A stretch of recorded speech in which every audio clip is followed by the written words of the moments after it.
Assalamualaikum warahmatullahi wabarakatuh. Apa kabar hari ini anak-anak? Sehat semua ya? Alhamdulillah.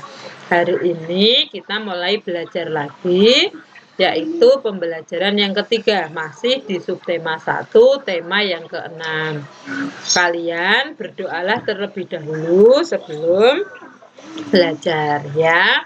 Kalau sudah selesai, kita mulai belajarnya. Kalian bisa lihat di sini ada sebuah buku. Buku ini bisa dikatakan guru yang tidak pernah marah. Ya, ada pepatah yang mengatakan itu. Karena apa? Dengan buku kalian bisa membaca, bisa menjelajah ke seluruh dunia lewat buku. Nah, buku ini akan mempelajari semuanya. Salah satunya adalah tentang lingkungan yang ada di seluruh dunia. Apa sih hubungannya lingkungan kita dan apa itu lingkungan kita? Kalian bisa buka bukumu halaman 24 ya. Ada bacaan tentang manusia dengan lingkungan alam judulnya ya. Lingkungan alam ini terdiri dari benda mati dan makhluk hidup. Keduanya saling berinteraksi atau saling berhubungan. Benda mati dan makhluk hidup ini saling mempengaruhi antara satu dengan yang lainnya. Bahkan antara keduanya ini memiliki bentuk atau hubungan yang tidak dapat terpisahkan. Nah, contohnya bagaimana makhluk hidup itu dapat mempengaruhi benda mati. Contohnya, daerah yang banyak tumbuhannya akan menyebabkan daerah tersebut menjadi lebih sejuk. Nah, sedangkan benda mati juga akan mempengaruhi makhluk hidup. Contohnya tanah. Tanah yang subur akan dapat ditumbuhi oleh tanaman. Bagaimana hubungannya dengan manusia? Kita bisa lanjutkan ke paragraf 4. Hubungan manusia dengan lingkungan alam dikelompokkan menjadi dua. Yang pertama, manusia harus dapat menyesuaikan diri dengan alam. Yang kedua, hubungannya adalah membuat manusia dapat memanfaatkan alam sekitarnya. Jadi hubungannya dua ya, manusia menyesuaikan diri dengan lingkungan, dan yang nomor dua, manusia memanfaatkan lingkungannya. Nah, ini bisa kita lihat dalam kehidupan sehari-hari. Contohnya bagaimana? Misalnya saja, manusia harus menyesuaikan diri dengan lingkungan. Para petani harus menyesuaikan waktu musim tanamnya. Begitu juga manusia dapat memanfaatkan lingkungan. Contohnya bagaimana? Kita dapat menanam tanaman atau kita dapat mengambil bahan alam seperti minyak bumi, batu bara, itu kita memanfaatkan alam ya. Paham ya anak-anak ya? Kalau paham, di bawahnya kan ada pertanyaan. Kalian bisa jawab ini. Apa judul bacaan atas atau teks tadi judulnya apa? Judulnya adalah makhluk hidup dengan atau manusia dengan lingkungan alam. Nomor 2, tuliskan kata kunci. Diingat, kata kunci adalah kata yang dibahas atau diulang-ulang dalam paragraf tersebut. Seperti nomor paragraf 1. Itu yang diulang-ulang adalah makhluk hidup dan lingkungan alam. Paragraf 2, benda mati dan makhluk hidup. Paragraf 3, kata kuncinya makhluk hidup dan benda mati. Paragraf 4, hubungan menyesuaikan diri, memanfaatkan alam. Yang paragraf 5, manusia, alam, ilmu pengetahuan, dan teknologi. Yang nomor 3, kalian diminta membuat kalimat tanya atau membuat pertanyaan dengan menggunakan kata kunci pada setiap paragraf.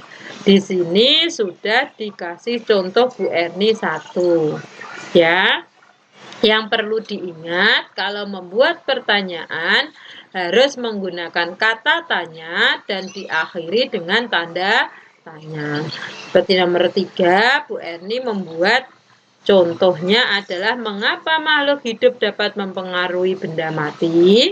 Nah, yang nomor 4, kalian juga sama, diminta membuat 2 pertanyaan tentang bacaan yang ingin kamu ketahui lebih dalam.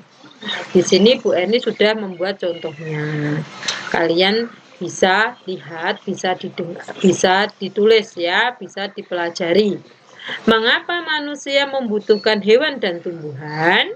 Ya, nomor 2, mengapa manusia menyesuaikan diri dengan lingkungan alam? Ya, dan yang terakhir, kalian harus membuat kesimpulan. Membuat kesimpulan, maka kalian harus merangkum atau mencari titik pokok setiap paragrafnya, nanti digabung menjadi 1. Seperti nomor 5. Apa yang dapat disimpulkan adalah makhluk hidup melakukan hubungan dengan sesama makhluk hidup dan lingkungannya. Makhluk hidup juga dapat mempengaruhi benda mati. Manusia memanfaatkan alam menggunakan ilmu pengetahuan dan teknologi.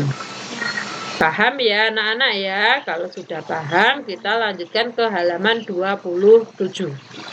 Di sini juga ada pertanyaan. Pertanyaan di sini lebih spesifik ya. Apa yang dimaksud lingkungan alam? Lingkungan alam itu terdiri dari benda mati dan makhluk hidup yang saling berinteraksi. Itu adalah lingkungan alam. Nomor 2, apa sajakah interaksi yang terjadi dalam lingkungan alam? Yang terjadi adalah interaksi antara benda mati dengan makhluk hidup. Yang nomor 2, interaksi antara makhluk hidup dengan makhluk hidup yang lainnya. Yang nomor 3, jelaskan salah satu contoh bentuk interaksi dalam lingkungan yang terdiri atas lingkungan makhluk hidup dan benda mati. Contohnya, interaksi antara manusia dengan lingkungan alam dapat dikelompokkan menjadi 2. Ulangi, nomor 3 ya, jelaskan salah satu contoh bentuk interaksi dalam lingkungan yang terdiri atas lingkungan makhluk hidup dan benda mati. Contohnya adalah daerah yang banyak tumbuhannya akan membuat suhu udara menjadi lebih sejuk atau lebih segar. Nomor 4, jelaskan interaksi yang terjadi antara manusia dengan lingkungan alam. Ini yang terjadi adalah interaksi manusia menyesuaikan diri dengan alam dan interaksi manusia memanfaatkan alam. Contoh interaksi antara manusia dengan lingkungan alam nomor 5 adalah contohnya nelayan, menangkap ikan menyesuaikan dengan waktu yang ada di lingkungan alam. Para petani harus menyesuaikan waktu tanam di musim penghujan dan musim kemarau. Itu adalah contoh interaksi manusia dengan lingkungan alam. Paham ya anak-anak ya? Kalau paham, kalian lanjutkan ke halaman 28. Nah, ini dari bacaan tadi, manusia dengan lingkungan alam, kalian yang nomor 1 diminta untuk mencari pokok pikiran. Pokok pikiran itu sama dengan ide pokok dan informasi penting di setiap paragraf. Kemarin semester 1 sudah dijelaskan Bu Guru. Kalian tinggal mengulangnya ya. Paragraf 1 sampai dengan paragraf 5 sudah dijelaskan. Di sini sudah dituliskan jawabannya oleh Bu Erni. Seperti paragraf 1. Pokok pikirannya adalah hubungan makhluk hidup dengan lingkungan. Informasi pentingnya, lingkungan alam terdiri dari benda mati dan makhluk hidup, serta lingkungan alam menyediakan semua kebutuhan makhluk hidup. Yang paragraf 2 sampai 5 kalian bisa baca sendiri atau kalian salin ya. Yang nomor 2, buatlah tulisan dalam satu paragraf tentang bacaan di atas. Nah, ini sudah dijawab Bu Erni juga. Kalian bisa baca, dan untuk nomor 3 tidak usah dikerjakan. Paham ya anak-anak ya pelajaran hari ini? Kalau sudah paham, kita lanjutkan ke halaman 29. Di sini ini sebenarnya jawabannya harus berbeda-beda karena tempat tinggal kalian juga berbeda-beda. Ini Bu Erni ambil sampel atau ambil contoh yang lingkungan tempat tinggal yang ada di daerah pegunungan. Maka pekerjaan mereka biasanya sebagai petani. Kalau di daerah perkotaan biasanya pekerjaan utamanya orang-orang sebagai karyawan. Kalau di daerah pantai berarti sebagai nelayan, ya. Apa yang saja bentuk interaksi masyarakat sekitarmu dengan lingkungan alam? Nah, di sini sudah dikasih contoh Bu Erni. Kalau kita melakukan penghijauan, berarti kan kita berinteraksi dengan alam. Maka hasil yang kita dapat adalah tersedianya sumber air bersih, tidak ada longsor, ya. Kalau kita bercocok tanam, berinteraksinya, maka manfaat atau hasil interaksinya itu kita dapat mendapatkan sayur-sayuran atau buah-buahan. Kalau kita menjadi nelayan, hasilnya adalah mendapatkan ikan. Kalau kita berinteraksi dengan cara memelihara hewan ternak sapi, kita juga akan mendapatkan hasil berupa susu dan daging. Nah, kesimpulannya apa sih dari yang kita bahas ini berdasarkan lingkungan tempat tinggalmu? Kesimpulannya adalah bahwa setiap tempat tinggalmu atau setiap daerah tempat tinggal yang kalian tinggali itu akan berbeda-beda hasilnya, baik itu tanamannya ataupun interaksinya dan cara menyesuaikan diri dengan lingkungannya, karena akan berbeda setiap daerah. Paham ya anak-anak ya? Kalau sudah paham, kita lanjutkan ke bacaan di halaman 30. Konvensi hak anak. Apa itu konvensi? Konvensi itu adalah kesepakatan, ya, PBB pada tanggal 20 November 1989 itu sudah mengadakan konvensi hak anak. Tujuannya apa? Agar setiap anak yang ada di dunia dapat perlindungan dan mendapatkan hak-haknya. Apa saja sih hak anak? Hak anak itu ada 4 golongannya. Konvensi hak anak itu ada 4. Yang pertama, hak kelangsungan hidup. Ini menjelaskan bahwa setiap anak itu berhak untuk melestarikan dan mempertahankan hidup, memperoleh kesehatan, memperoleh perawatan, mendapatkan makanan. Nah, itu semua adalah hak anak dalam kelangsungan hidup. Yang nomor 2, hak perlindungan. Nah, ini hak perlindungan ini setiap anak memiliki perlindungan dari diskriminasi atau perbedaan-perbedaan, tidak boleh dibeda-bedakan. Eksploitasi tidak boleh dimanfaatkan dengan tujuan tertentu, ya.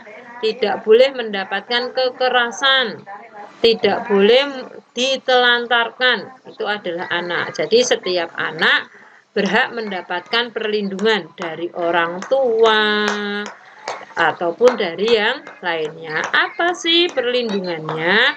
Setiap anak memiliki kegiatan keagamaan, berarti dia berhak melakukan perayaannya dengan tertib, tidak boleh diganggu. Seperti itu ya. Terus hak perlindungan, anak tidak boleh bekerja di usia dini. Nah, terus memberi perlindungan, dia tidak boleh mendapatkan kekerasan, harus dilindungi anak-anak. Itu adalah hak perlindungan. Yang nomor 3, hak tumbuh kembang. Nah, hak tumbuh kembang ini berupa memperoleh pendidikan, ya, dan perkembangan fisik, mental, spiritual, moral, dan sosial. Jadi kalian berhak untuk bersekolah, berhak mendapatkan tempat tinggal yang layak, berhak mendapatkan makanan dan minuman yang bergizi. Nah, ini adalah hak anak. Hak bermain, hak belajar, itu adalah hak tumbuh kembang. Yang terakhir, yang nomor 4, hak berpartisipasi. Setiap anak memiliki hak untuk mengeluarkan pendapat, hak untuk bertanya, ya, itu adalah hak berpartisipasi. Jadi, konvensi hak anak ini ada 4 golongan, yaitu hak kelangsungan hidup, hak perlindungan, hak tumbuh kembang, dan hak berpartisipasi. Paham ya? Di buku halaman 30 bisa kalian baca lagi dengan teliti. Sekarang kita lanjutkan dengan pertanyaan yang ada di halaman 32. Kalian diminta untuk mencari makna kata yang susah atau yang sulit. Nah, ini sudah dikasih Bu Erni. Konvensi tadi adalah kesepakatan, ya. Ratifikasi pengesahan dokumen negara. Identifikasi atau identitas itu ciri-ciri. Diskriminasi itu perbedaan, eksploitasi adalah pemanfaatan untuk keuntungan diri sendiri. Nah, kalian juga sama, buatlah hak anak yang kita dapatkan tadi, yaitu kita mendapatkan 4 hak ya tadi, hak kelangsungan hidup, hak perlindungan, hak tumbuh kembang, dan hak berpartisipasi. Yang nomor 3, kalian diminta membuat daftar haknya dan memberikan tanda centang. Di sini sudah. Nah, yang nomor 4, bagaimana kamu mendapatkan hak tersebut? Untuk mendapatkan hak kelangsungan hidup, kita harus menjaga kesehatan tubuh dengan jalan makan makanan yang bergizi. Hak perlindungan, kita harus mematuhi semua aturan yang ada di dalam keluarga. Hak tumbuh kembang, nah, cara mendapatkannya dengan cara memanfaatkan waktu untuk belajar dan bermain dengan jalan seimbang, seperti belajar dari rumah ini. Kalian tidak boleh HP, terus tidak boleh. Kalian harus membagi waktu belajar mulai jam 7.30, kalau sudah selesai baru bermain, ya. Untuk mendapatkan hak berpartisipasi, dengan cara mengeluarkan pendapat. Atau kalian boleh bertanya ke Bu Erni kalau belum paham atau mendapatkan penjelasan kepada dari orang tuamu. Paham ya anak-anak ya tentang hak-hak konvensi ya. Kalau sudah paham, sekarang kita lanjutkan ke hak seorang siswa. Ini pemerintah Indonesia melalui peraturan pemerintah nomor 28 tahun 1990, setiap siswa memiliki hak. Yang pertama, mendapatkan perlakuan sesuai dengan bakat, minat, dan kemampuannya. Yang nomor 2, memperoleh pendidikan agama sesuai dengan agama yang dianut. Yang nomor 3, mengikuti program pendidikan dari pendidikan dasar sampai pendidikan yang tinggi. Nomor 4, mendapatkan bantuan fasilitas belajar, beasiswa, atau yang lainnya sesuai dengan peraturan yang berlaku. Nomor 5, pindah ke sekolah yang sejajar atau tingkatnya lebih tinggi. Yang nomor 6, memperoleh penilaian hasil belajar seperti kemarin kalian mendapatkan rapot. Nomor 7, menyelesaikan program pendidikan lebih awal. Kalau kalian pintar, kalian boleh mengikuti kelas akselerasi ya. Nomor 8, mendapatkan pelayanan khusus bila mana menandang cacat. Jadi ada perlakuan khusus untuk anak-anak disabilitas ya, difasilitasi dengan baik. Itu adalah hak-hak seorang siswa. Kita lanjutkan ke halaman 33. Apa hak seorang siswa? Tadi sudah, yaitu memperoleh pendidikan, mendapatkan perlakuan sesuai bakat, minat, dan kemampuan. Tadi sudah dibahas di awal ya, bisa diulang lagi. Dan kalian apakah masih ingat apa itu hak? Di semester 1 sudah dibahas. Hak adalah sesuatu yang mutlak menjadi milik kita dan penggunaannya tergantung kepada kita, atau segala sesuatu yang mutlak kita terima itu adalah hak. Kalau sudah, sekarang kita lanjutkan ke tugasmu. Tugasmu hari ini hanya mengerjakan MBP PPKN halaman 3 sampai 6 level 1 Rom A dan B. Kalian jangan lupa ya baca percakapan yang ada di bawah ini. Sehingga kalian tahu, oh lingkungan alam yang ada di sekitarku berbeda dengan lingkungan alam yang lainnya. Paham ya anak-anak ya pelajarannya hari ini? Kalau sudah paham, mulailah belajar dengan semangat. Jangan lupa jaga kondisimu, tetap patuhi orang tuamu, dan yang tidak boleh dilupakan adalah sholat dan ngajinya. Sampai jumpa lagi. Wassalamualaikum warahmatullahi wabarakatuh.